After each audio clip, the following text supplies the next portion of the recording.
Okay, so this video is going to focus on graphing f of x, f prime of x, and f double prime of x. And there's two graphing scenarios. Either you're moving forward, you're moving up derivatives, which is what we're going to work on, or you're moving backwards. You're starting with the derivatives and trying to go back to f of x. Backwards is a lot of work. You got to use sign charts, you got to test for concavity, you got to do max and mins and all that good stuff.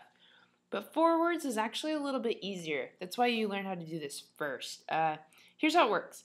Let's say we have a graph, and this first graph, we'll call it f of x. And this graph could look like anything, really. I'm going to make up something. I'm going to say that f of x is going up, comes back down, has a low point, goes back up again, and then continues down from there. There's my f of x. The derivative represents the slope of the graph. So when you start moving up and you want to go graph f prime of x, f prime of x is going to be based on all the different slopes. So first, find where the slope is 0. We got a point here, here, and here where it's completely flat. Those three spots, let's say this one's at -2, and this one's out here at +3. We'll make up some values here. And the middle one's at 0.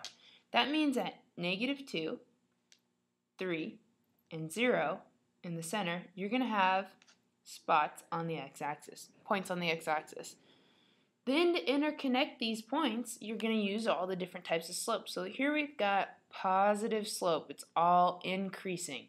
If I was to pick a bunch of random points and find the slopes of these points, it'd be really, really positive, steep down here, but getting flatter. So somewhere out in the positive, getting flatter towards 0. So somewhere out here hits -2. This is all positive values for all positive slope. Afterwards, all the slopes between here are negative. I would say somewhere in the middle, right about here, that might be -1 or so. We've got a slope that is the steepest. So right in the middle, around -1, is where you're going to get the most negative slope. So something like this. Afterwards, we have all positive slope. Somewhere in the middle is the most positive. So it's going to go all positive, get really positive, but make its way back to 0. And then it continues into negative slope and stays negative. Here's the graph of f prime. Then if you want f double prime, that'll be the third graph. You repeat yourself. You do the same thing all over to this graph. You say, okay, there's two spots where the slope is 0. Here and here. So down at -1, we'll say, and we could say maybe +2. So I'm going to go to this graph and say, okay, -1 and +2. Now that's where my roots are going to be. So here and here. And then if I measured the slopes, I'd say, well, there's lots and lots of negative slope until I get to -1.